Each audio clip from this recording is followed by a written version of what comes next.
মেসির বডিগার্ড এই নামে যাকে চিনেন আর্জেন্টিনার ফুটবল প্রেমীরা, সেই রদ্রিগো ডিপল কি এবার সত্যিই পাড়ি জমাচ্ছেন যুক্তরাষ্ট্রে? অ্যাটলেটিকো মাদ্রিদের সাথে সম্পর্ক ছিন্ন করে নতুন ঠিকানা হতে যাচ্ছে মেসির ক্লাব ইন্টার মিয়ামি। সত্যিই কি এবার বিশ্বকাপ জয়ী এই জুটি আবারও একসঙ্গে খেলবেন ক্লাব পর্যায়ে? চলুন জেনে নেই ট্রান্সফার জগতের সবচেয়ে বড় আলোচিত খবরটি। অ্যাটলেটিকো মাদ্রিদ ইতিমধ্যেই ইন্টার মিয়ামির প্রস্তাব গ্রহণ করেছে এবং দুই ক্লাবের মধ্যে আলোচনার কাজ প্রায় শেষ।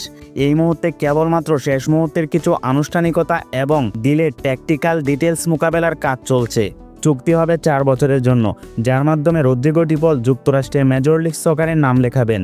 ডিপল কেবল একজন মিডফিল্ডার নন, তিনি মেসির সবচেয়ে নির্ভরযোগ্য যোদ্ধা, বিশ্বকাপ জয়ী আর্জেন্টিনা দলের প্রাণ।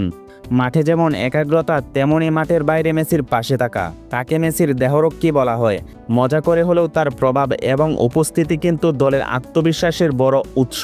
কাতার বিশ্বকাপে তার লড়াকু মানসিকতা আর বল কন্ট্রোলের দক্ষতা আর্জেন্টিনাকে শিরোপা এনে দিতে বিশাল ভূমিকা রেখেছিলেন। MLS-এ মেসিকে ঘিরে তৈরি হয়েছে এক আর্জেন্টিনা এবং বার্সেলোনা ভিত্তিক টিম। মেসির সঙ্গে আগেই যোগ দিয়েছেন Luis Suarez, বুস্কেস, জর্ডি Alva.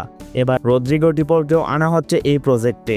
Rodrigo De Paul 2021 সালে উদিনেস থেকে অ্যাটলেটিকো মাদ্রিদে যোগ দিয়েছিলেন। এই 3 মৌসুমে তিনি সিমিওনের দলে হয়ে উঠেছিলেন মূল ভরসার জায়গা। 120টিরও বেশি ম্যাচ খেলেছেন অ্যাটলেটিকো মাদ্রিদের জার্সিতে। তবে সাম্প্রতিক মৌসুমে দলে কিছুটা সীমিত ভূমিকা আর ইন্টার মিয়ামির আগ্রহ, এই দুয়ের সমন্বয়ে এখন তার নতুন চ্যালেঞ্জ নেওয়ার সময় এসেছে। মেসি ডিপল এই জুটির রসায়ন কেবল মাঠে নয়, কোটি ভক্তের হৃদয়ে স্পর্শ রেখেছে। আবারও যদি তারা একসঙ্গে খেলেন, তাহলে সেটি হবে শুধু ইন্টার মিয়ামির জন্য নয়, বরং গোটা ফুটবল দুনিয়ার জন্য এক আবেগঘনময় অধ্যায়।